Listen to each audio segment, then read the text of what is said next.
पिछली वीडियो में हम लोगों ने देखा था किस प्रकार से चंगेज़ खान विश्व के 20% भूभाग पर कब्जा कर लेता है और उसके मरने के बाद ये जो पूरी संपत्ति है वो उसके बेटों में बँट जाती है।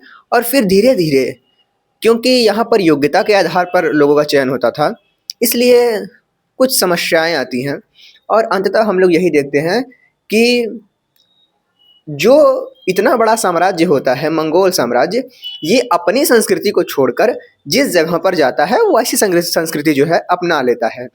वो चाइना गया तो चाइना की संस्कृति को अपना लिया। वो इधर मध्य एशिया में आया तो सऊदी में जो इस्लाम धर्म का उदय हुआ था वो इस्लामी सभ्यता को अपना लेता है। इस पूरी कहानी में हम ये देखते हैं कि बहुत कुछ परिवर्तित हो रहा होता है। हम देखते हैं कि 3 वर्गों का उदय होता है। कहाँ? यूरोप के साइड में। यूरोप मतलब कि मैं मैप दिखा देता हूँ आपको। ये देखो भाई। ये रहा हमारा यूरोप, इतना बड़ा एरिया है ना। 2 मिनट। इधर रहा हमारा मंगोलिया वाला साइड, ये रहा ऊपर के साइड है ना, ये चाइना, इतना पूरा चाइना। ऊपर रहा मंगोलिया उधर के साइड, और मंगोलिया से ये लोगों ने यहाँ पर कब्जा किया था। इतने एरिया में इन लोगों ने कब्जा किया। और फिर यहाँ पर जो लोग आए, सऊदी अरेबिया की जो सभ्यता थी वो इधर से निकल के इन लोगों को घेर लेती है और यहाँ के लोग भी मुस्लिम समुदाय को अपना लेते हैं। चलो भाई, धीरे धीरे क्या होता है, अब यहाँ पर परिवर्तन यहाँ पर हो रहा है। उसी के साथ साथ हम ये भी देख रहे हैं कि यहाँ का जो एरिया है वहाँ पर भी परिवर्तन हो रहा है, और इसी परिवर्तन को हम लोग आज की इस वीडियो में देखने वाले हैं। हम लोग आज देखने वाले हैं कि किस प्रकार से ये जो हमारा यूरोप लिखा है ना यहाँ पे, यूरोप, यूरोप ये जो इतना बड़ा एरिया है, इसका ये इटली में सबसे ज़्यादा विकास होता है। फिर यहाँ पर कुछ वर्गों का उदय होता है और कैसे कर्मकांड होता है हम लोग आज देखने वाले हैं। चलो शुरू करते हैं। ये हम लोगों को ध्यान रखना है कि आज जो पूरी कहानी होगी वो पूरी कहानी मैं बात करूंगा केवल इतने क्षेत्र के बारे में, है ना, इतने क्षेत्र के बारे में। कभी कभी बात मन करेगा थोड़ा इधर भी आ जाऊंगा, थोड़ा बड़ा, ठीक है, ओके। बात करते हैं यहाँ पर किस प्रकार से संस्कृति का बदलाव हुआ। तो चलो भाई, आज की जो पूरी कहानी होने वाली है वो होने वाली है लगभग 9वीं से 17वीं शताब्दी के मध्य की कहानी। 17वीं शताब्दी के मध्य की कहानी हम लोग देखते हैं कि इसके मध्य में एशिया और यूरोप, एशिया व यूरोप में बड़े साम्राज्यों का विकास हुआ, जो सामाजिक, धार्मिक, सांस्कृतिक परिवर्तनों का परिणाम बना। मतलब कि जो बड़े साम्राज्यों का उदय हुआ वो इसलिए हुआ क्योंकि उस जगह पर सांस्कृतिक परिवर्तन हुए, सामाजिक परिवर्तन हुए और आर्थिक परिवर्तन हुए। हम देखते हैं कि परिवर्तनों का जो सिलसिला है वो विज्ञान से लेकर, प्रशासन से लेकर, धर्म, व्यापार, सब में बहुत परिवर्तन हुआ। समाज की अगर हम लोग बात करते हैं तो इस समाज के परिवर्तन को आज के इस वीडियो में देखने वाले हैं। समाज को हम लोग देखते हैं 3 प्रकार से। पहला तो हम लोग देखते हैं कि एक समाज का टुकड़ा था जो कि था सामंत वर्ग। सामंत वर्ग क्या है वो बताऊंगा वहां। फिर आता है कैथोलिक चर्च, कैथोलिक चर्च। और एक टुकड़ा होता है किसान वर्ग, या आम जनता कह लो, है ना, किसान वर्ग, जो कि दास थे और कुछ क्या थे, कुछ काम में, जिसको किसान वर्ग में मैं उसको भी ले सकता हूँ जो कुछ काम नहीं कर रहा है ना, जो एकदम फ्री है, जो है ना, फ्री है जो। भैया शुरू करते हैं आपकी कहानी हम। तो हमारा पहला जो टॉपिक होने वाला है, हम लोग क्या करेंगे भाई, हम देखने वाले हैं 3 वर्गीय व्यवस्था को। इसको हम लोग इस पेज पर थोड़ा ढंग से देखेंगे। ढंग से क्या देखेंगे, मतलब कि यहाँ पर एक सजा के लिखेंगे। बाकी ये जो चीज हमारे पास है, सामंत वर्ग और कैथोलिक चर्च, ये 2 चीजों को हम लोग यहाँ पर बढ़िया से समझेंगे। सबसे पहले समझते हैं सामंत व्यवस्था को। क्या समझने वाले हैं हम लोग? सामंत व्यवस्था को। तो इसका उदय कैसे हुआ पहले तो यही देख लेते हैं। सामंतवाद का उदय। ओके, इसको अंग्रेजी में कहते हैं फ्यूडलिज्म। फ्यूडलिज्म, सो फ्यूडलिज्म में फ्यूड जो है शब्द, फ्यूड, इसका मतलब होता है भूमि का सशर्त स्वामित्व। इसका अर्थ होता है भूमि का सशर्त स्वामित्व। अब मैंने बोला भूमि का सशर्त स्वामित्व, इसका मतलब क्या हुआ भाई कि, अब बताऊं क्या हुआ। ये सशर्त स्वामित्व जो है ना, इस चीज को मैं बढ़िया समझाता हूं अभी। उसके पहले हम लोग ये भी देखते हैं कि इसका आरंभ कब होता है, कैसे होता है। सबसे पहले हम लोग देखते हैं कि सामंतवाद का उदय जो है वो फ्रांस में होता है। फ्रांस के बाद हम लोग देखते हैं इटली में, और इटली के बाद हम लोग देखते हैं कि स्पेन में ये देखने को मिलता है भाई। और ये पदानुक्रमित व्यवस्था थी, मतलब कि बताता हूं ये भी क्या है पदानुक्रम। हमको क्या सीखना है अभी, हमको ये सीखना है कि यहाँ पर दो शब्द हमने देखा है, इसका मतलब हमको नहीं पता है। वो मतलब है सशर्त स्वामित्व क्या है, और वो मतलब है कि पदानुक्रम आधारित व्यवस्था क्या है। इन दो चीजों को हम लोग समझेंगे। कैसे है समझेंगे, समझते हैं भाई। ये एक पूरा राज्य है, इस पूरे राज्य में सामंत वर्ग को हम लोग देखने वाले हैं। सबसे शीर्ष पर कौन होगा, सबसे शीर्ष पर हमारे पास राजा होगा, है ना। अब राजा इस पूरे को तो देख नहीं पाएगा, तो राजा कहेगा कि मेरा इतना बड़ा एरिया है, इतना बड़ा राजा है, राजा का एरिया है, ठीक है, राजा का एरिया है। वो कहता है कि मैं अपने भाग, इतने राज्य को इतने भागों में बांट देता हूँ, लो भाई, इस तरीके से। और एक प्रत्येक भाग पर एक आदमी को बैठाता हूँ जिसको हम लोग कहते हैं बैरन, सॉरी ड्यूक, ड्यूक या अर्ल कहते हैं इसको। उसके अंदर बैरन आते हैं, तो इसको इसने दिया ड्यूक को, ठीक है, इसको अर्ल भी बोलते हैं। सो राजा के थोड़ा सा नीचे कौन आया, ड्यूक आया। एक तरीके से कह सकते हो कि राज्य है ना, ये पूरा देश है, ये राज्य मान लो, ड्यूक अर्ल इसको कहा गया। अब राज्य में मुख्यमंत्री मान लो ड्यूक अर्ल बन गए, मतलब कि मुख्यमंत्री को वहां पर ड्यूक कह दिए, जस्ट सपोज अभी के लिए, ओके। परंतु इतने बड़े क्षेत्र को भी ये नहीं देख पा रहा है, तो अब और बंटवारा हुआ, इतने क्षेत्र को और भागों में बांटा गया भाई, लो भाई 4 भागों में बांट दिया गया, और प्रत्येक क्षेत्र पे एक बैरन को बैठाया गया। किसको बैठाया गया, बैरन को बैठाया गया। चलो भाई, सो उसके नीचे कौन आ गया, बैरन आ गया। ये लोग कौन होते थे, ये लोग होते थे समाज के अमीर लोग। जो अमीर लोग होते थे उन्हीं को राजा कह रहा था कि नहीं भाई अमीर हैं, इनके पास भूमि है, बहुत बड़ी संख्या में इनके पास भूमि है, तो ये जो भूमि है, ये भूमि भूस्वामित्व तो जिनके पास अधिक है वो यहाँ पर हमारे अंडर में काम करेंगे, तो बैरन हो गया, बैरन हो गया। बैरन अब इतने बड़े क्षेत्र को पूरा तो देखेगा नहीं, तो बैरन भी क्या करता है, इसमें बंटवारा कर देता है। बंटवारा मतलब कि इसके अंडर में भी कुछ लोग काम कर रहे हैं, तो वो भी अंडर बढ़ गया। और इसके अंदर काम कर रहे हैं नाइट, नाइट एक तरीके से सरदार कह लो, सरदार कह लो। अब सरदार किसको देखेंगे, सरदार देखेंगे किसानों को। इस पूरी व्यवस्था में हमने जो ये चीज देखा, ये सामंत, ये जो है जितने ड्यूक हैं वो सब सामंत, जितने बैरन हैं वो सब सामंत, जितने नाइट हैं वो सब सामंत। और नाइट अंततः किसको देख रहे हैं, नाइट देख रहे हैं किसानों को, तो किसान सामंत नहीं। किसान क्या है, हमारे देश का, हमारे जो सीमा क्षेत्र है जिसको राजा देख रहा है उसका हिस्सा है, ठीक है। इन किसानों के साथ बड़ा अत्याचार होता था भाई, उसको भी हम लोग देखेंगे। तो मैंने एक शब्द बोला था सशर्त स्वामित्व। सशर्त स्वामित्व का मतलब ये है कि राजा अपना ये भूमि का टुकड़ा में से एक छोटा भूमि का टुकड़ा इस ड्यूक को दे दिया, और ड्यूक से कहा कि जब मुझे चाहिए कर तो तुम मुझे कर दोगे। इसने बोला कि जब मुझे चाहिए सेना तो तुम अपना जो क्षेत्र है इतने क्षेत्र में से हमको सेना दोगे ताकि हम युद्ध लड़ सकें, ठीक है।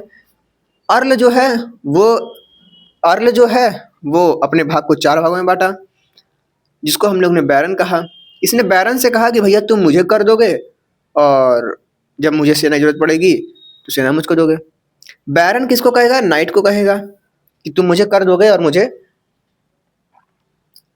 लोग दोगे जब सर राजा को जरूरत पड़ेगा तो इस तरीके से हम लोग देखते हैं कि यहाँ शर्त ये होती है कि निचला स्तर जो है वो ऊपरी स्तर को कर व जरूरत पड़ने पर सेना देगा। तो सशर्त स्वामित्व तो समझ में आ गया। एक शर्त के साथ जो है इस राजा ने उस ड्यूक को एक भूमि दी, तो सशर्त स्वामित्व समझ में आ गया। अब यहाँ पर हमने देखा है पदानुक्रम, तो पदानुक्रम तो हमने देख ही लिया। पदानुक्रम मतलब कि एक के नीचे एक के नीचे एक के नीचे एक, इसके ऊपर ये, इससे बड़ा ये, इससे बड़ा ये, तो एक पदानुक्रम चलते आ रहा है, तो इसी को कहते हैं पदानुक्रम। अतः हम लोग देखते हैं कि इन सामंतों के पास आर्थिक नियंत्रण था, सैन्य व राजनीतिक नियंत्रण था, इसके साथ इनको सामाजिक नियंत्रण भी प्राप्त था। सामाजिक नियंत्रण इनको इस प्रकार से प्राप्त था कि ससुर का नाती, मान लो कोई किसान को शादी करना है तो इन सामंतों से पूछ के करेगा कि हम शादी करने जा रहे हैं, शादी कर लें? तो कहेंगे हाँ कर लो, तो ये शादी कर लेंगे। तो इस प्रकार से हम देखते हैं कि सामाजिक नियंत्रण भी देखने को मिलता है। इसी के साथ अगर हम लोग थोड़ा और आगे बढ़े तो सभी सामंत अभिजात वर्ग, एक और वर्ग निकल कर आता है, इसको कहते हैं अभिजात वर्ग। मैंने बोला कि सामंत वही लोग थे जिनके पास बड़ी बड़ी भूमि का टुकड़ा था, मतलब कि वो बड़े बड़े भूस्वामी थे, मतलब कि उनके पास जो जमीन थी वो बहुत ज़्यादा जमीन थी जिसमें वो किसानी वार कराते थे, तो वो बहुत अमीर हुए। वो जितने लोग उस क्षेत्र में इस प्रकार के थे जिनके पास बहुत भूमि थी, जिनके पास बहुत धन था, जो बहुत आगे थे, उनको कहा गया अभिजात वर्ग। और इन्हीं अभिजात में से राजा कहता था कि इसको पकड़ लो, इसको पकड़ लो, इसको पकड़ लो। तो इन्हीं अभिजात में से अपने सामंतों को चुनता था। राजा के अंडर काम करने वाले सभी लोग क्या कहलाते थे? सामंत कहलाते थे। तो हम ये कह सकते हैं कि ये रहा हमारे पास, एक तरीके से ये रहा हमारे पास अभिजात वर्ग लोग, है ना। राजा ने इस वाले को, इस वाले को और इस वाले को बना दिया सामंत किसी क्षेत्र का। तो जब सामंत बना दिया गया इसको, तो हम क्या देखेंगे? हम ये देखेंगे भाई कि अभिजात वर्ग के अंदर ही सामंत आ रहा है। तो क्या सभी सामंत अभिजात वर्ग के हुए? तुम कहोगे बिल्कुल हाँ। क्या सभी अभिजात वर्ग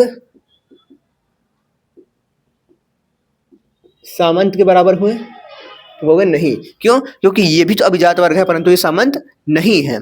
चलो भैया, तो ये भी हमने देख लिया कि सभी सामंत अभिजात वर्ग के अंतर्गत आते थे, सभी सामंत अभिजात ही वर्ग के अंतर्गत आते थे। चलो भैया, और ये जो पूरी व्यवस्था है उसको हम लोग कहते थे भैया सामंती व्यवस्था। व्यवस्था समाज में एक टुकड़ी को हमने देखा कि समाज की एक टुकड़ी राजा की चाटुकारिता करती थी और इस तरीके से काम चलता था।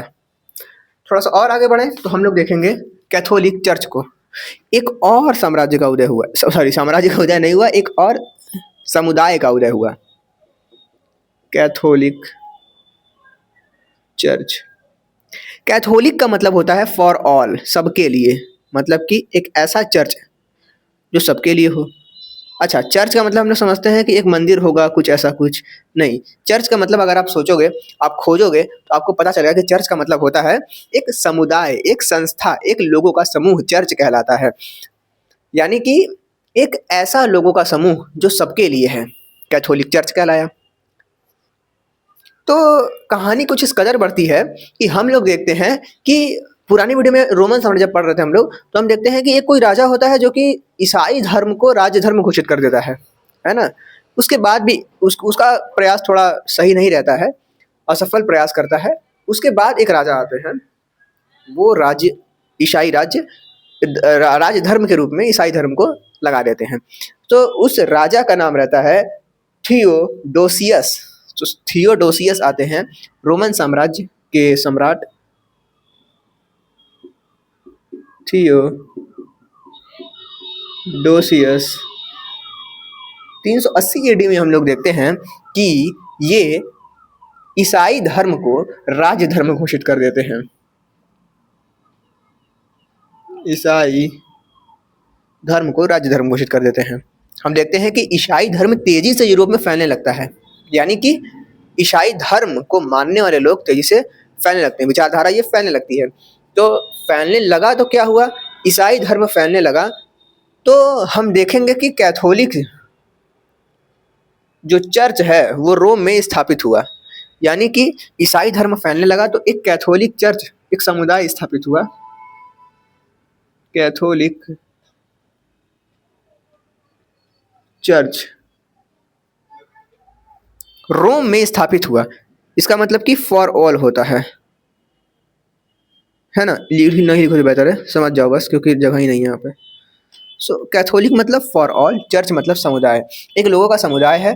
मान लो कि ये हैं हमारे पास कैथोलिक चर्च के लोग, ये रहे कुछ लोग, इनका एक मेन हेड रहता है जो कि इस तरीके से है। उस मेन हेड को हम लोग कहते हैं पोप, और इसके अंडर में ये लोग काम कर रहे हैं तो इनको कहते हैं पादरी, है ना, पादरी। सो रोम में स्थापित हुआ, यह एक समुदाय है। ठीक है, चलो भाई, हम लोग देखते हैं कि ये जो है 6वीं शताब्दी तक बहुत शक्तिशाली हो जाते हैं।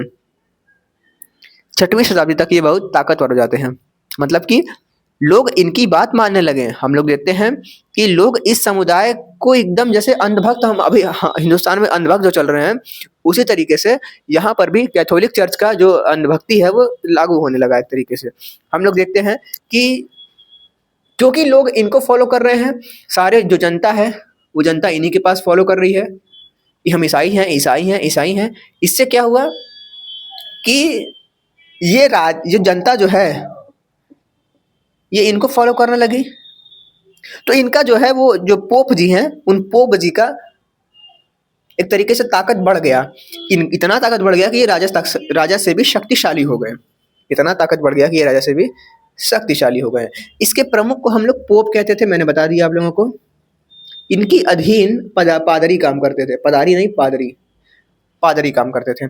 इनकी लोगों द्वारा स्वीकार्यता की गई, मतलब कि लोग ने इनको स्वीकार किया। और हम लोग देखते हैं कि ये सामंत से भी ऊपर हो गए, यानी कि ये राजा से भी ऊपर होने लगे। क्यों? क्योंकि राजा के पास उतना पावर नहीं है। राजा कुछ कहेगा तो ये सब नहीं मांगेंगे, ये कुछ कर दिया कि तुम लोग ऐसे करो, ये तुरंत सब मान लेंगे। तो राजा डर रहा था कि क्योंकि हमारी प्रजा, क्योंकि प्रजा से जो राजा होता है, प्रजा ही राजा के विरुद्ध हो गई तब दिक्कत हो जाएगा। तो इसलिए राजा नीचे हो गया, कैथोलिक चर्च ऊपर हो गया। चलो भाई, ऊपर हो गया, यानी कि राजा से भी ऊपर कौन हो गया? कैथोलिक चर्च हो गया। अब इन्होंने जनता का उद्धार नहीं शुरू किया, जनता का शोषण शुरू कर दिया। इसलिए कैथोलिक चर्च ने, क्योंकि इनके पास पावर आ गया, चर्च भ्रष्टाचार से भर गया। हम देखते हैं कि चर्च में पद पाने के लिए धन देना पड़ता था। ये भूमि कर भी नहीं देते थे, बड़ा बड़ा क्षेत्र लेकर रखते थे और भूमि कर भी नहीं देते थे, मतलब कि टैक्स नहीं पे करते थे। चलो भाई, ये धर्म के नाम पर कर वसूली करते थे और विज्ञान और तथ्यात्मक विचार, तार्किक विचारों का दमन करते थे, विज्ञान को नीचे गिराते थे और धार्मिक शिक्षा केवल देते थे और नैतिक शिक्षा देते थे। तो हम लोगों ने अभी तक क्या देखा? हमने देखा कि भाई कैसे रोमन साम्राज्य के बाद हम लोग एक तरीके से समाज को उभरता हुआ देख रहे हैं, या फिर रोमन साम्राज्य के समय ही हम लोग जो है इसको उभरता हुआ देख रहे हैं। किसको उभरता हुआ देख रहे हैं? सामंतवाद को, कैथोलिक चर्च को। किस जगह पर उभरता हुआ देख रहे हैं हम लोग? इस चीजों को उभरता हुआ देख रहे हैं फ्रांस के इलाकों में, हम लोग देख रहे हैं इटली के इलाकों में, है ना, और धीरे धीरे पूरे यूरोप में हम इसको फैलते हुए देख रहे हैं। तो इस प्रकार से हमने दो चीजों को थोड़ा सा डीप में देखा। क्या देखा? सामंतवाद को और कैथोलिक चर्च को। अब हमारी कहानी तो ये थे ही नहीं, हमारी कहानी तो थी यूरोप में त्रिविभाजन, सांस्कृतिक बदलती हुई संस्कृति इस प्रकार से बदली, है ना। पहले ऐसा कुछ नहीं था, पहले कैथोलिक चर्च नहीं था। तो अंततः हम लोग देखते हैं कि यूरोप में त्रिवर्गीय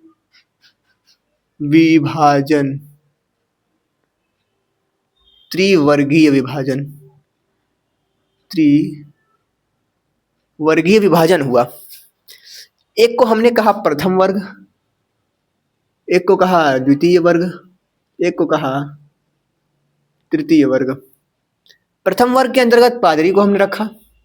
पादरी के बारे में हमने देख लिया कि ये टैक्स वसूलते हैं। उसके अलावा जो चीजें बची हैं वो भी बता देता हूं मैं, कि ये जो किसान हैं, ये जो लोग हैं कैथोलिक चर्च के लोग, ये किसानों की उपज का 10% अपने ले लेते थे, कहते थे कि धर्म के नाम पे हमको दो, कर के रूप में लेते थे। ठीक है, जिसको हम लोग कहते थे टीथे, जो पादरी वर्ग कर लेते थे उनको कहते थे टीठे, और पादरी वर्ग के लोगों को विवाह निषेध था। यहाँ पर अगर कोई इस चर्च को और कोई आदमी ज्वाइन करता है तो उसको हम लोग मॉन्क कहते थे, अगर कोई स्त्री इसको ज्वाइन करती है तो हम लोग उसको नन कहते थे। हमने एविल नन भी तो देखा है ना। सो वही एविल नन, लो भैया। सो इस तरह से कहानी आगे बढ़ी। द्वितीय वर्ग की बात करें तो अभिजात वर्ग या सामंत वर्ग, और मैंने अभिजात सामंत को यहाँ बता ही दिया है। बड़े भूस्वामी इसी के अंतर्गत आते थे और ये राजा के अधीन कार्य करते थे, ये हमने देख लिया। इनके द्वारा वसूला गया कर को हम लोग टैली कहते थे, ये हम लोग को ध्यान रखना है। अब तृतीय वर्ग की बात करते हैं, जिसकी बात हमने यहाँ पर नहीं की।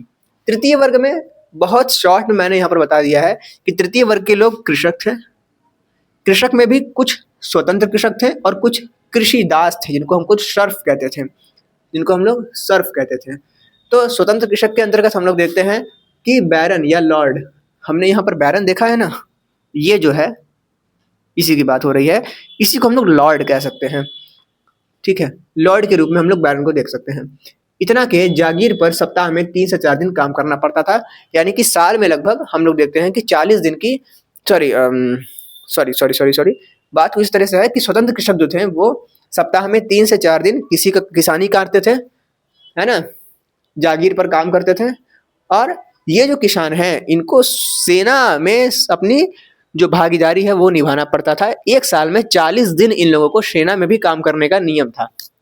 ठीक है भाई, मैंने यहाँ पे लिखा नहीं है, बता देता हूँ। इसके अलावा हम लोग बात करें तो कृषि दास कौन थे? जो दास थे लॉर्ड की जागीर पर हमेशा काम करते थे और ये विवाह कर भी देना पड़ता था। विवाह करना है तो कर दो, ये चक्की पर काम करते थे भाई, है ना। तो ये लोग थे, इनका बहुत शोषण हुआ, है ना। इसी बीच हम लोग देखते हैं कि ये स्वतंत्र कृषक धीरे धीरे बढ़ना शुरू हुए, यानी कि इनको पहले तृतीय वर्ग में थे, हम लोग देखते हैं कि धीरे धीरे व्यापार बढ़ना शुरू हुआ। और एक बहुत बड़ी चीज हुई कि ये जो वर्ग है ये इसका उदय हुआ और ये धनी हो गए, व्यापारी जो है वो धनी हो गए।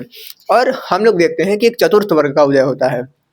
रोमन साम्राज्य के पतन के बाद हम लोग देखते हैं फ्रांस, इटली, स्पेन जैसे क्षेत्र विकसित होते हैं, जनसंख्या बढ़ती है और इन विकसित क्षेत्रों में व्यापार, कृषक और कृषिदास रहते थे। हम लोग देखते हैं कि यहाँ व्यापारियों का जो समूह है वह एक हम लोग नाम कहते हैं इसको, श्रेणी कहते हैं।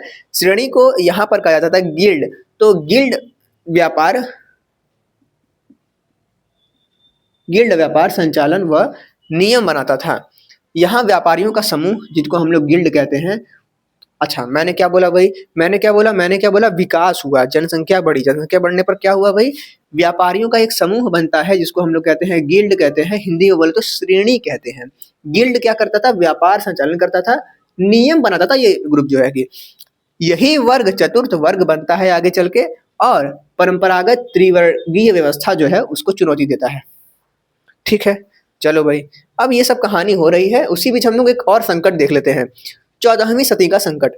इसमें हम लोग देखते हैं कि जलवायु परिवर्तन होता है, विंटर आ जाता है, कृषि उत्पादकता में कमी होती है, भोजन में कमी होती है, फलस्वरूप धातु व धन में कमी हो जाती है और प्लेग आ जाता है। व्यापारियों ने सीधा राजा को कर दिया और राजा शक्तिशाली होता है। इस समय जब राजा शक्तिशाली होता है तो चर्च व अभिजात वर्ग के लोगों से मुक्त होता है। क्यों? क्योंकि राजा कहाँ था?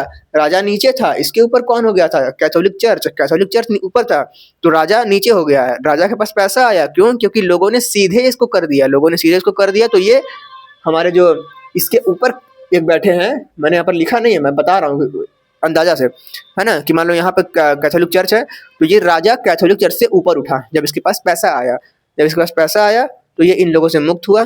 किन लोगों से मुक्त हुआ? ये कैथोलिक चर्च से मुक्त हुआ। और हम लोग देखते हैं कि जो प्रमुख राजा का नाम है जो कि इन लोगों से मुक्त होते हैं वो होते हैं लुई। ये आई थिंक फ्रांस के राजा होते हैं। और मैक्सिमिलियन, ये जो राजा हैं ये होते हैं ऑस्ट्रिया के। ये लोग जो है प्रमुख राजा हैं जो कि इनके पास शक्ति बढ़ती है। और नवीन नगरों का विकास होता है, फ्लोरेंस, वेनिस, रोम, ये जो नगर हैं यहाँ पर पुनर्जागरण होता है। और अगली कहानी हम लोग अगले वीडियो में देखेंगे।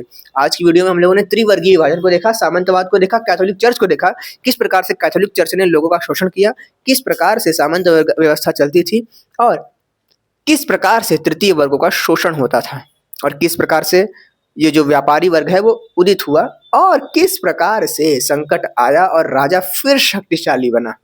अगली कहानी अगले वीडियो में मिलते हैं नेक्स्ट पार्ट में।